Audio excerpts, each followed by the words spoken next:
Hello, everyone. My name is Johnny Rogers. I'm an Extension Associate in the Department of Animal Science at North Carolina State University. There, I coordinate the Amazing Grazing program. And when I'm not working at NC State, my wife Sharon and I own and operate Rogers Cattle Company just north of Raleigh in Roxboro, North Carolina. So I'll share a little bit about my background and some information here as we go. But my topic for today is animal selection and management, and then selecting and managing livestock for changing conditions, because I think the time for this is very appropriate because we're certainly in unprecedented times as far as the challenge that we face out in our production environments. So I just thought I'd share with you a little bit about adaptive grazing.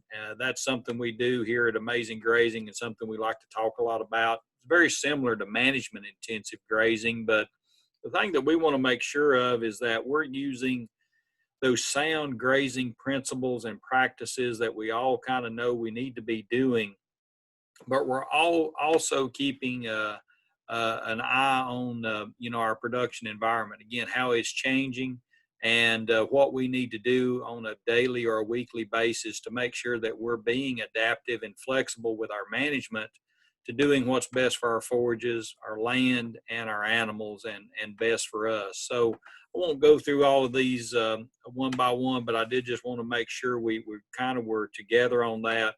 That's what adaptive grazing is. It's being very flexible in what we do with our management style.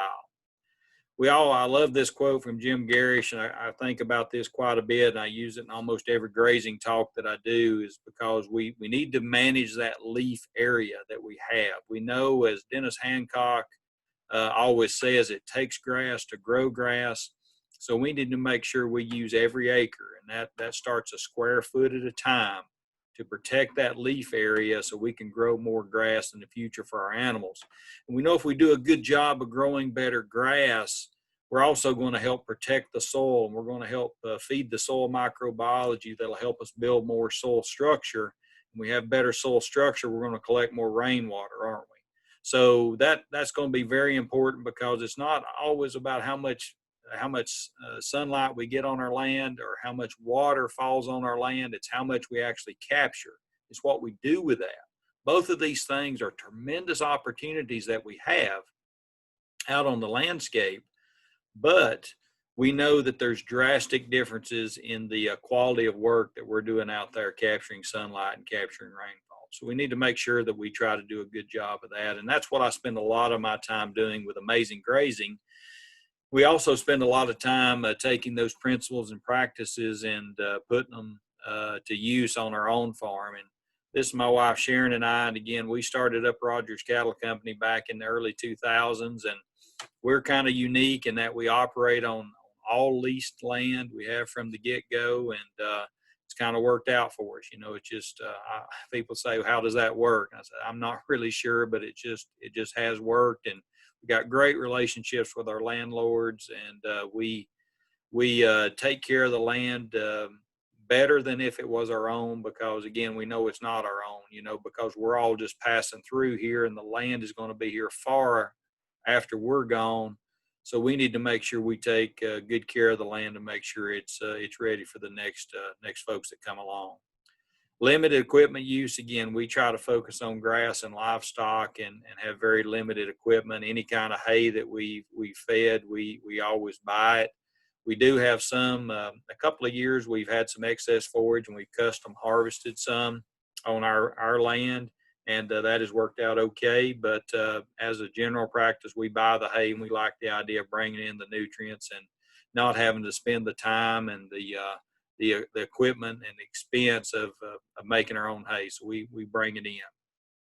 You can see the enterprise mix. It is called Rogers Cattle Company for a reason, because we are cattle folks. We love beef cows. Sharon and I both share that same passion for the beef industry. We have never went very far from our beef cattle roots, as far as occupations. Both of us have held industry positions, and we're fully invested in the cattle industry. Today, you can see that as you go down through this enterprise mix, we've done a lot of different things. I always like to say we're cattle folks that can be easily distracted by other things. First, when we first started out, we had meat goats because we had some brush on some farms that we wanted to utilize. We did a lot of custom grazing because we needed the cash flow from custom grazing, and we didn't have enough money to buy enough cows to fill up the grass inventory we had. And we added ewes and lambs a little bit later. We got a flock of Katahdin and hair sheep. We've sold pasture-raised meats. We go to farmers markets. We sell some off the farm. We've even done pasture poultry. You know, I know how to raise free-range turkeys and chickens. You know, I've done all of those things. But now we've kind of settled down to just a Seedstock, a Red Angus operation with cows and calves. We've got Katahdin hair sheep, and we still do a little bit of pork, some woodland pork on our farm, and we still, again, sell some pasture-raised meat. So that's a little bit about what we're doing. I always like to say that we're all shaped by our experiences, and we're all biased in one way or the other. So this is just a little bit of my background, so you'll maybe help you interpret some of the information that I'll share with you today, some of the opinions and thoughts that I'll share. So if you think about, as we start selecting the next generation of livestock to go out onto our farms as grazers, you know, livestock species and the class of animal that we want to deal with, that's totally up to us. Just because you're in the cow-calf business today does not mean you have to be in the cow-calf business. You can do other things. That is totally within your decision as managers. So it's not just about, you know, breeding better cattle. You need to ask that question of, should you be in the cattle business, or is there another species, or should you be in the cow-calf business? Would you be better off running stockers?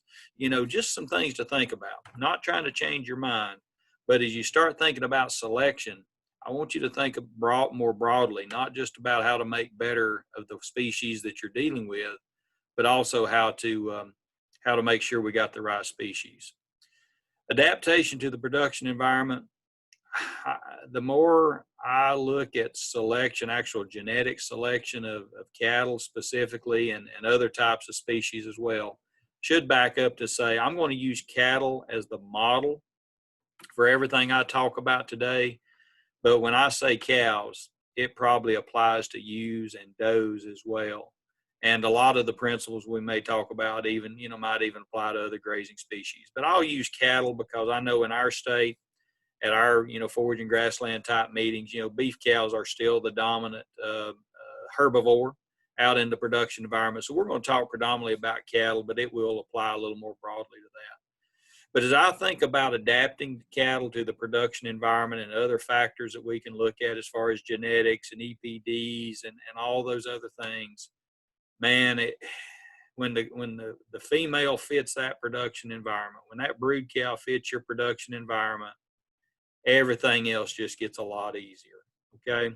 And I think we need to work toward that goal, is making sure that that female, whether she's a ewe or a doe or a cow, let's make sure she fits the production environment. I think it's critically important. Markets, I'm not going to talk a lot about that today, but we will kind of hint around at some of the things. And yes, there's demands in the marketplace. You know, I mean, the feedlots and the packers certainly send a message all the time, the type of cattle they want to buy. And sometimes I think that that's not actually the most functional type of cattle out in the cow-calf sector, you know, the production side of things. So there's a little push and a pull there. And I'll try to talk a little bit about that. And, you know, the title talked a little bit about changing volatile conditions. And when I think about volatile conditions, I'm thinking about the weather, you know, challenges we find: extreme wet, extreme dry, extreme hot and cold. All of those things kind of come into play. Again, market conditions kind of going up and down. How can we kind of work through some of those things? Again, land utilization. Those of us in the eastern part of the United States, you know, we work with some very high priced land, and we need to make sure that we're getting every bit we can out of that. Again, I'm thinking about grazing management. You know, they're using those adaptive grazing management and management intensive principles to make sure we're getting as much of that usable forage down the throat of those animals and monetizing that and turning it into something we can sell. So those are just some initial thoughts and some things we'll talk about as we go through. You know, I think we've done an excellent job in the specifically the cattle industry and probably all livestock species of focusing on ways to improve income and revenue. We've done a great job with the revenue traits, and I'm specifically thinking about growth traits like weaning weight and yearling weight. And then I'll throw milk in there too. And some would say, no, milk's a maternal trait. No, milk's really a growth trait. The way we measure it in beef cattle, we're primarily measuring growth in that calf. So we've done a great job and you know, of measuring those revenue traits and making genetic progress in those revenue traits. And I think, you know, part of the reason for that is they're moderate to highly heritable. And so selection, they will respond to selection quite well. The other thing is they're pretty easy to measure. You know, you can measure a 500-pound calf on my place and, you know, a 500-pound calf on your place. You know, that's pretty easy to measure. We can turn that data into breed associations and we can calculate some very good EPDs. And then we can start, you know, selecting for cattle that are higher in those traits and cattle will respond. EPDs work. A lot of people say they don't. They work. They can certainly set you on a direction to change your program quite easily. I think we do a less than stellar job of focusing on the expense traits because it's not near as much fun. Okay, the revenue traits are a lot more fun to talk about at the coffee shop and at Hardee's. You know, when you go in and get your biscuit in the morning, how much your calves brought. We're probably less comfortable talking about how much money it takes us to run a cow per year or a ewe or a doe per year. You know, so we're not as comfortable talking about those traits. They're harder to measure. A lot of them will relate to fertility and longevity, and it takes a lot of time and a lot more detailed records that we don't necessarily have the data we need. Not every breed association has that data. Not every breeder is keeping up with that information. So I think we probably need to do a better job there because at the end of the day, it's not how much you sell them for. It's the difference between how much you sell them for and what it costs you to produce them. That's what you get to keep. You know, that's what you pay yourself with. That's what you pay for land with and other overhead that you might have. And that's what you can retire on if you're doing this for a living. So you have to make sure we focus on those things. And today, I'll probably focus more on the expense side of things and get you to think about that. And that kind of goes back to what I mentioned before about adaptation of that female to your production environment. I think that's critical. And because it hits right here on this expense side of the equation, because she doesn't fit the environment, then all of a sudden we're having to bring in other inputs like extra feed and things to make her fit that environment, alter the environment so it'll fit her better. So we'll talk about some of those things as we go through. Okay, one of the first things I wanted to get out of the way up front is, and go back to what I was talking about, selecting the right species to deal with. You know, getting a cattle guy to lead off with a sheep enterprise is pretty bold on my part, maybe a little bit crazy. But I'm going to ask you to not just stop listening at this point because I will say some other good things about cattle later on. But I do want you to think about selecting those enterprises, especially those of you who are new and get started. Maybe you don't have 1,000 acres that you're dealing with. Maybe you've got 30 acres that you're dealing with. And you want to raise cattle. Man, I really wish you'd look at sheep, you know, because I think from a profitability standpoint, the sheep are just fantastic, especially if you add them to an existing cattle operation. They can be revolutionary in what they do from terms of forage utilization and weed control and added income. There's good market demand for sheep now, especially some of these hair sheep breeds from some of the ethnic markets. And it just gives you diversity. You know, one thing I noticed during COVID-19, the sheep market did not change very much at all. It stayed very constant. So again, that can kind of give you a way to manage market risk as well when you have more than one species you're dealing with. And a lot of you have seen this information in various forms, but if you had a a cow-calf production system that had 100 cows and, you know, producing 94 calves. I look at that as the gross product we're producing, and some of you might argue the value of those calves depending on how much they weigh, but and then I look at the direct cost, not the total cost of production, just those direct or variable costs. A lot of folks will call them, and I'm saying about $250 per cow per year. And so that gives you a gross margin. Again, this is just a gross margin analysis, and we can use that to compare enterprises. $36,100 for cattle. Sheep on that same land that I was running 100 cows. I'm saying I can run 500 ewes, and I'm being really conservative, 140% lamb crop. I think it can be a little better than that. $135 lamb, that's about what we're selling them for this year. $94,000, $20 direct cost per ewe. We've got a lot more ewes to deal with, but the gross margin there is significantly higher. So the growing population in the United States and the world that actually prefers lamb and goat meat, and you could probably substitute goat in here anywhere that I say sheep and just kind of keep rolling. I do think if you've got more browse, probably need meat goats. If you got more grass and forbs, you know, clovers, the sheep are probably a better choice. That's why we don't have meat goats anymore, because we got too many goats and they work their way out of a job. But goats can be a very important part of your system as well with the right type of land. So I just wanted you to think about that. And you say, well, Johnny, my gosh, think about all the other facility changes that I'm going to have. You know, I'd have to have sheep facilities and all this. Well, not quite. You can adapt your existing cattle facilities, sweep tubs and alleyways and head gates, put you just some basic sheep equipment out in front of that, and you're in business. You might have to put up a few, you know, wires around your fences, but it can be done. It is being done, and it can be done very profitably with low input. So just think about that just a little bit. Let's talk a little bit about building functional livestock, you know, livestock that are adapted to our environment. You know, what do we want them to do? That we want them to reach early sexual maturity. You know, there are some EPDs for that, like heifer pregnancy. We want them to have a high reproduction rate, so breed up good and stay in our herd. And again, there's some differences with species, but there are EPDs for that in terms of cattle production. Low rates of dystocia. Again, calving ease direct, calving ease maternal. Nobody likes pulling calves or lambs or kids, you know, as far as that goes. Minimal maintenance requirements. Again, there's a $1 EN on the Angus side. Red Angus has a maintenance energy EPD that we can certainly think about. And the ability to convert forages into resources of pounds of calf.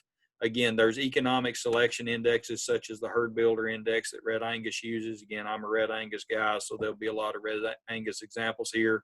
Lots of other good information from other breed associations that I'll talk about a little bit later.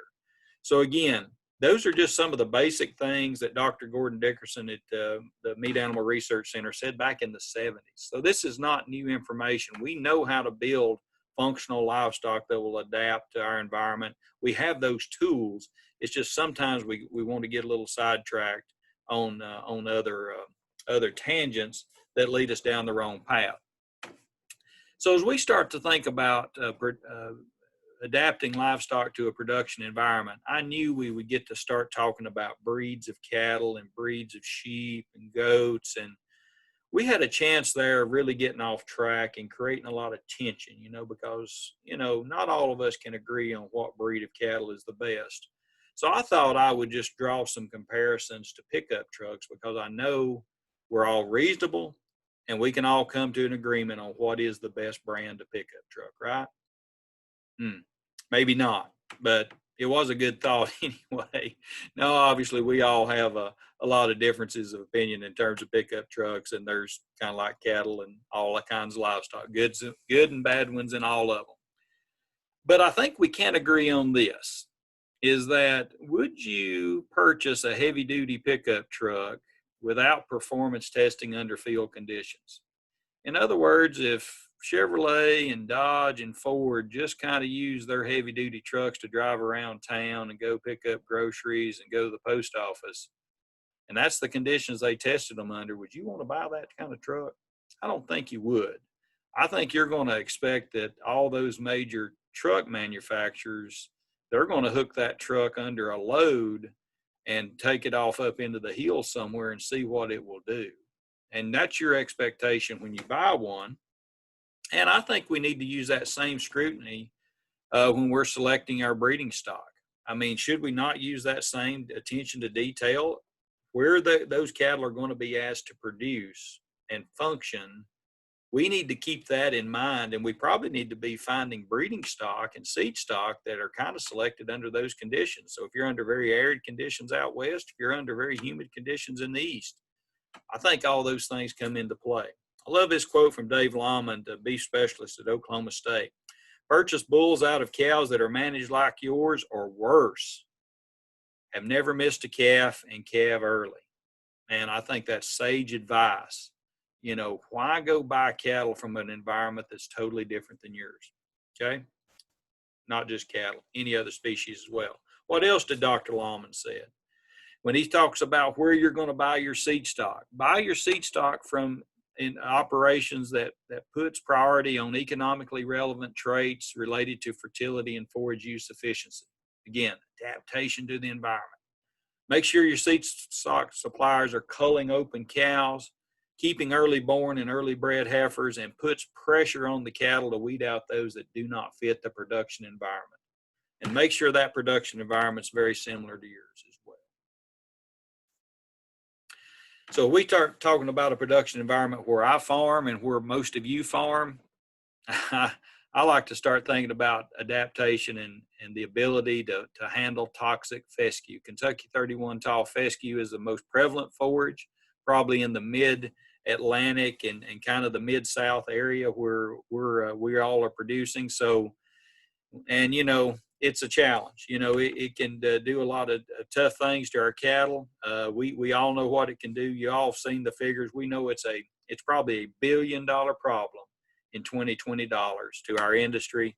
Huge losses. So what are you going to do about it? That becomes a question. And you know, there's a lot of agronomic things we can do, such as adding clover. You know, getting them off of Kentucky 31 in the summer. You know, planting Bermuda grass or you know, summer annuals, just, you know, trying those other things. I think there's other things as far as genetics we can do as well. We see, you know, differences in our herd and the way that cattle can handle Kentucky 31 tall fescue. And one of the things that I think has great promise here is looking at hair shedding. When I look at hair coat on cattle in particular, there's some cattle, I see differences in cattle that have a very heavy hair coat, even when it's not a winter, even during the summertime, there's differences. There's what I call cattle that have light, short hair coats. Even in the summertime, I see differences, and some that have heavier hair coats. And then there's some cattle that are just very slow to shed their winter hair. So what I'm showing on this slide is actually the shedding speed or the propensity to shed that winter coat early in the summer. So usually we'll go in the late spring around May, and we will score our hair shedding, and it is moderately heritable, so it has the same heritability of growth traits. So we feel pretty good about trying to select cattle that will shed their hair early. There has been research that shows that, you know, early shedding cows wean heavier calves. Of course, they would suffer less in the summer heat. There is better reproductive rates. And again, the question mark here in my mind, does that show us some tolerance to fescue toxins or the ability to kind of, you know, fight through that? I don't know about that for sure, but maybe. You know, there's some research being done that may help us shed some light on that as we go forward. I think marketability, it would help marketability a lot, because you have a long-haired feeder calf going through the sale barn, he'll get dinged pretty good. And, you know, if he's on a load of calves, you know, the buyers at the destination may want to sort him off and have some retribution for him. So hair shedding, I think, is something we need to look at in our herds, and I think it can have a big impact. Let's talk a little bit in general about cow size, growth, milking ability, and muscle. I think in general, over the last 30 years, we've made cows bigger. Mature cow size has increased. And, you know, a lot of that's been driven by the feedlot and packing industry's preference for larger cattle. I mean, there's no question about that. And I understand that's what's best for them. But producing these ever larger animals and these ever larger cattle can pose a problem for the cow-calf sector. So if you think about the production unit for the cow-calf sector, it's actually an acre of land. The production unit for a feedlot or a packer is the actual animal itself. So that's the reason we need to keep those things in mind as we go forward. You know, recent evidence has suggested as we've selected animals for more muscle mass, it can impact negatively on reproduction. And then the question becomes is, do bigger cows wean bigger calves in a restricted environment? And really every cow-calf system has environmental restrictions as far as, you know, forage base. We can't just feed more like you can in a feedlot, just put more feed in the bunk to get ever increasing levels of production. We all have this ceiling that we hit out in the cow-calf sector. And I guess the thing that I like to comparison I like to make is, you know, if you look at a high performance machine like a NASCAR car, they need Sunoco racing fuel to make that thing go, high octane fuel. If you got a really high performance cow out here, you can breed for all the growth and milk you want to, but you've got to feed that milk. You've got to feed to that level of maintenance requirements and level of milk requirements that she has. So you have to think about those things. In that high performance machine, we may have to alternate that environment to make it work. One project we've been working on here in North Carolina is we've been gathering some information about, we call it the Cow Efficiency Project. And what we're doing, I've got down here across the bottom, you've got different weight categories of cows going from lighter cows up to heavier cows. And it kind of shows you the expected weaning weights or the actual weaning weights of calves, and those were adjusted to 205 days. And then the line comes across here and kind of shows you the percentage of that cow's body weight that she's weaning. And we call that cow, that is one measure of a way to measure biological efficiency on cows. So you can see the trend there is for as cows get heavier, they're weaning a much lower portion of their body weight. And you can also see that there is kind of a breaking point there around 1,400 pounds where the weaning weight actually starts going down on cows as they do get heavier. Some other data we kind of collected on that. If you, again, these gold bars here are kind of the same cow efficiency that you saw on the previous slide. But the other thing I wanted to show is the actual percentage of the herd that was made up of each one of these weight categories of cows. And the thing that strikes me is that we've got more percentage of cattle above 1,500 pounds than we have actually below 1,200 pounds. Our cows have gotten really, really big in North Carolina, and I bet they probably have in Kentucky as well. So the question is, do bigger cows wean bigger calves? Auburn University would suggest yes, but not very much. About 4.9 pounds of additional calf weight for every 100 pounds of cow increase in cow body weight. So when cattle were really expensive, that was worth about $11, but it cost you about $27 more to feed the cow. So the cow's eating up all the profit and then some.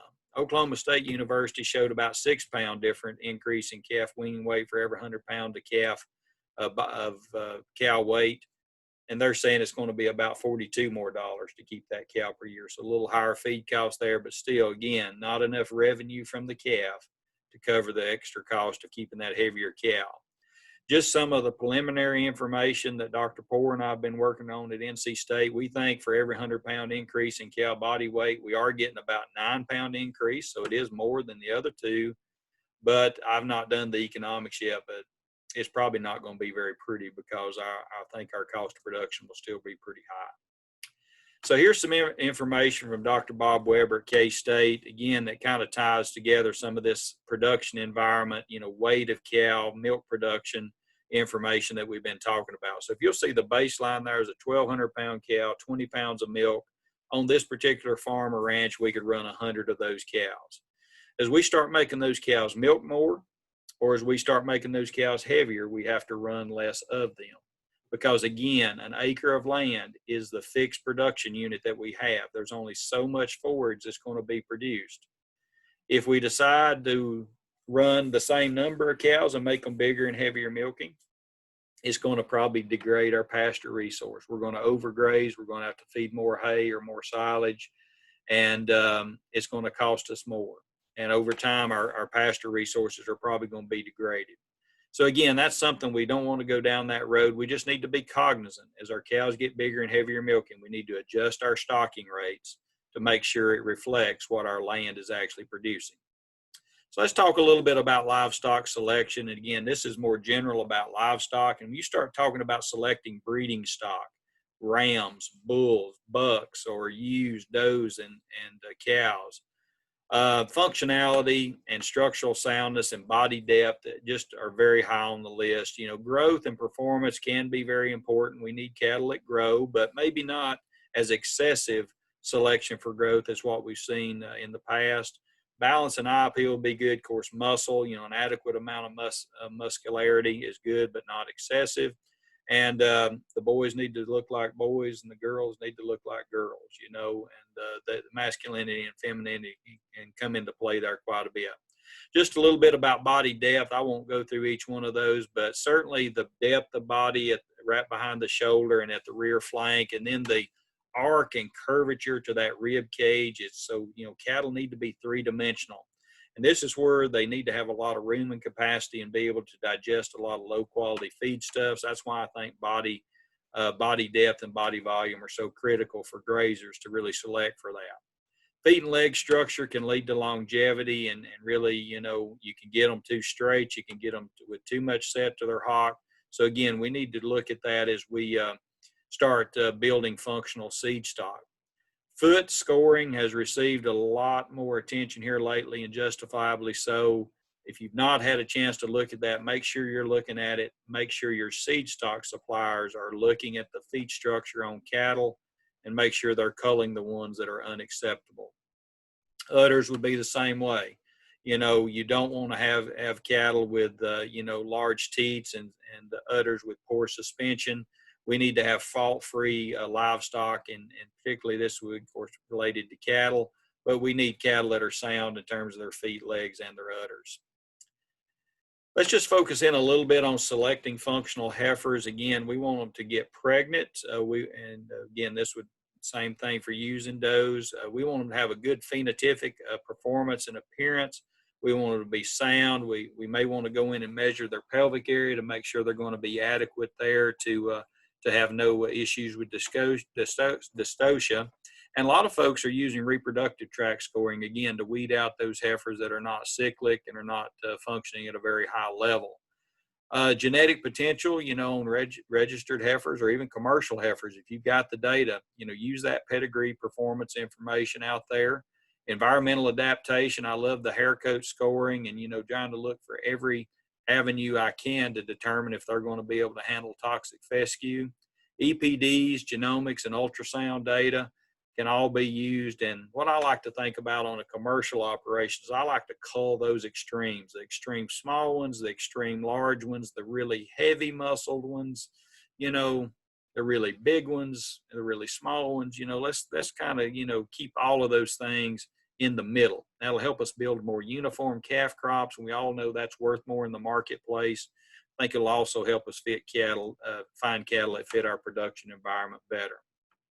Okay, developing heifers, you know, what is the proper way to develop them for breeding? You know, 53 versus 57% of their body weight. You know, used to, we always said 65% of their mature weight was the target weight for breeding.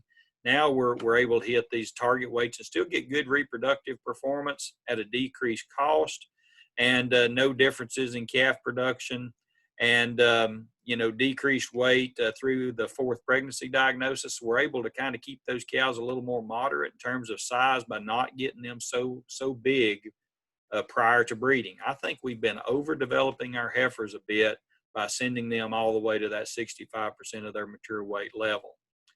So if you look at that, you know, target body weight for heifer development, you know, there's some good information out there. A lot of this information was established in the 60s and 80s, and we've changed cattle over the last, 50 years or so. And cattle reach maturity a whole lot faster now.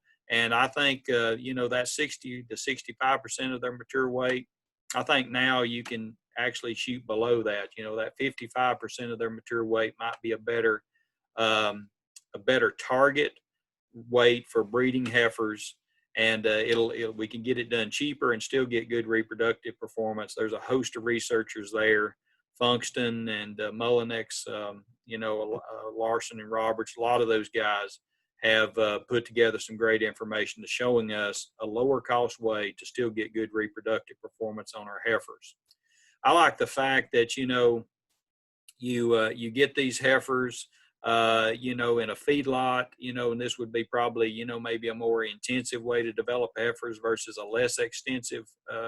We can get them to conceive at a lighter weight here at the start of breeding, but once we get out, following the next year, those heifers kind of grow together and they'll actually compensate for their growth. And pregnancy rates, again, actually better, for the more moderate levels of production.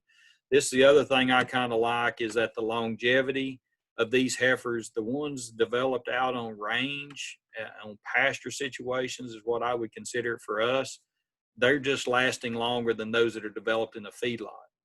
And when I'm thinking about feedlot in our situation, I'm thinking about slower development, pasture range conditions versus more intensive, higher rates of gains, more intensive development in a feedlot. Okay, so you may have them out on your pasture here, but I'm thinking in our part of the world, we don't have them in a feedlot, but we're probably pushing them too hard, getting them to too heavy weights. That gives us bigger mature cow size on the back end, and it costs us more to get that done. So I think we need to rethink that. Let's talk a little bit about genetic tools and some of the evolution of livestock measurements. We always measured average daily gain, and then we kind of looked at in-herd ratios. I can remember when we had estimated breeding values back when I first had my first registered cattle back in the 80s, a long time ago. And then expected progeny differences kind of come along. It's been around a long time. And now today we have dollar values, or the bioeconomic selection indexes, that are very important for us.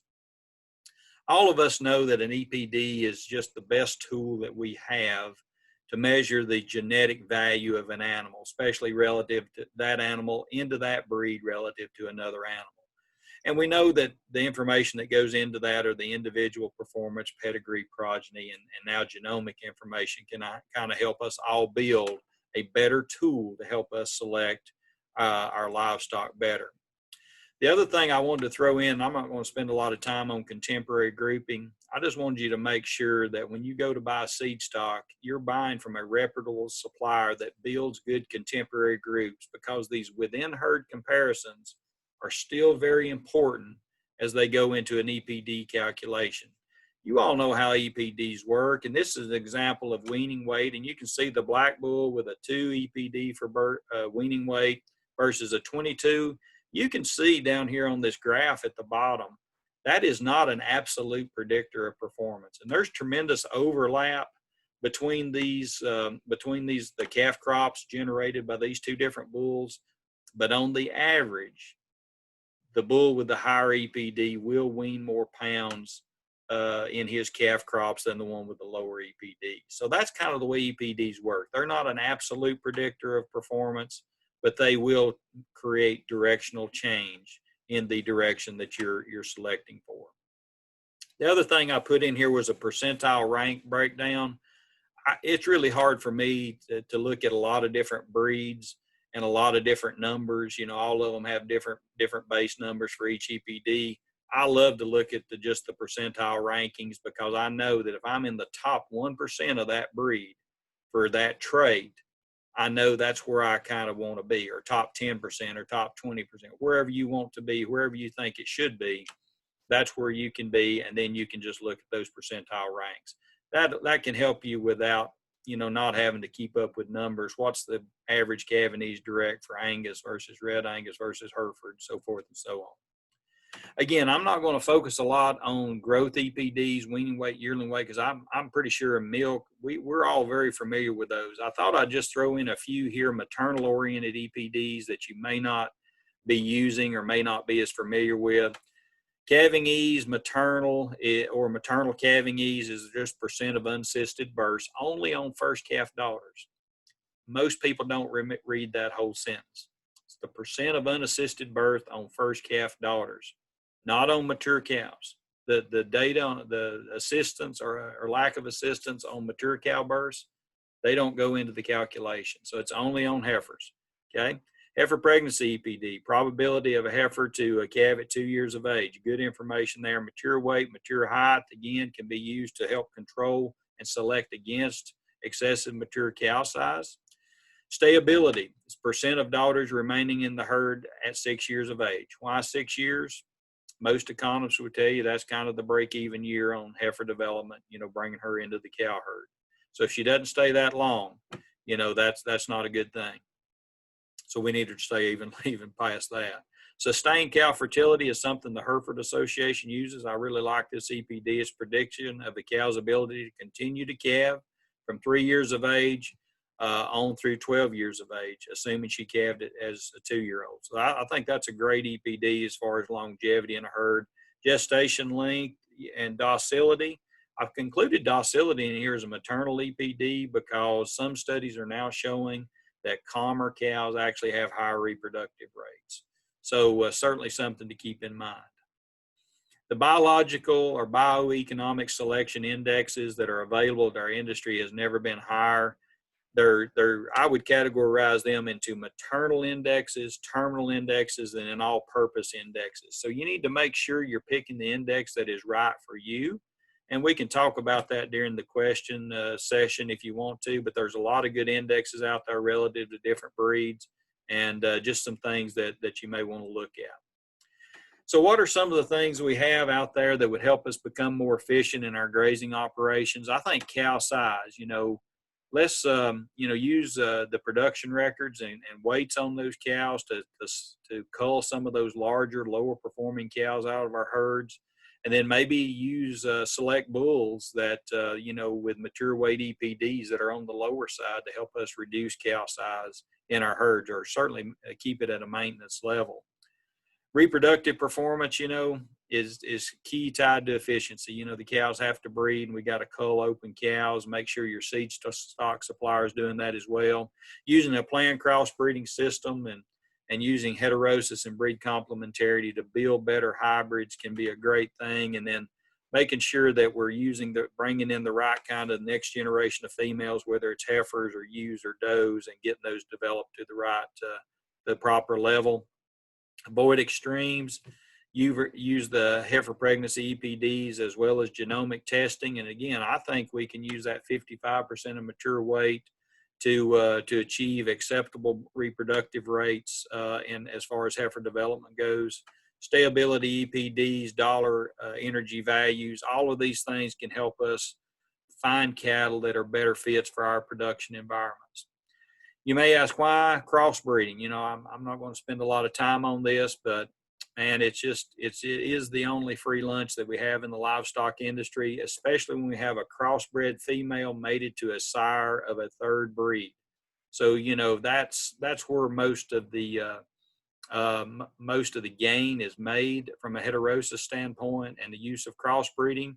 And crossbreeding can be very simple now using hybrid bulls and hybrid males. I should say bucks and rams as well, to kind of hit the market targets, but also keep that heterosis advantage into our cow herds. So I'm going to kind of wrap things up here a little bit and say, well, what is the ideal cow? I'm going to say that for our neck of the woods, the ideal cow is probably a crossbred cow that is adapted to that specific farm or ranch environment and forage resource. If it's tall fescue or if it's native warm season grasses in the Flint Hills of Kansas, wherever it is, I think she needs to be adapted to that environment. Cow size, I think it needs to be in the 1,000 to 1,500 pound range, not the 1,000 to 1,300 pound range, not 1,500 plus like we see too often. Should they be maternally oriented cow herds or multi-purpose cow herds? That's up to you. We probably focus our herd more on maternal strength And yes, our steer calves are not quite as in demand in the marketplace as some that would be, you know, bigger and faster growing. But that's just a choice we make. And you have to consider how you're going to market your cattle to make that work. Balance and optimize cow herd traits, you know, cow efficiency, growth, and carcass. If you try to do that, you know, on that multi-purpose cow, you're probably going to have a cow that's a little bigger with a little more growth and a little more milk, and it's going to cost you a little bit more, and you're going to have to adjust your stocking rate. That's why I like to focus more on that low input maternal cow herd that's moderate cow size and maternal focused. And then I'm going to work hard to get those steers marketed in a way that I don't get dinged too bad. Okay. My money's being made on that low input, highly functional cow that's adapted to her environment. And I can even sell some of those heifers for a premium. And I know a lot of folks do that as well. If you buy that kind of heifer and you cover her, or buy that type of cow and cover her with a terminal bull, a bull that excels in growth and carcass traits, man, that gives you the best of both worlds. The trick is, a lot of people are doing that. They're using terminal traits to select for, but then they're making the mistake of putting those females back in their herd, and those females are not going to be very efficient. So we need to sell all of our progeny. So let's summarize things a little bit here. You need to kind of observe and record animal data and make sure they're adapted to your environment. Make sure your cattle have the genetic potential to fit your environment, you know, for fescue. And just remember, you know, rockets run on rocket fuel. So if you select for a lot of growth and a lot of milk, you're going to have to feed that with your production environment. I still think moderate sized cows or moderate sized ewes or does that are selected for fertility and longevity have a tremendous advantage in our grazing systems. And I think that needs to be the focus of every grazer, is to raise that kind of female. Select for functional traits that improve longevity. Look at the feet, legs, and udders on all your seed stock you're bringing in, and all the heifers and does and ewes that you're bringing back into our herd. Use genetic tools like EPDs and biological selection indexes. Just make sure you use them wisely. Make sure you don't overshoot your targets for things like growth and milk and mature size. Make sure you stay in a working range that'll be functional in your operation. And then use effective marketing to capture the value of what you created. No matter what you're using, if you're using a multi-purpose, all-purpose cow herd or a maternally oriented herd, or if you're using a totally different species like sheep, make sure that you're able to capture the value that you've created with your forages and with good adapted forage management to make sure that you capitalize on that in the marketplace. So I hope that gives you something to think about.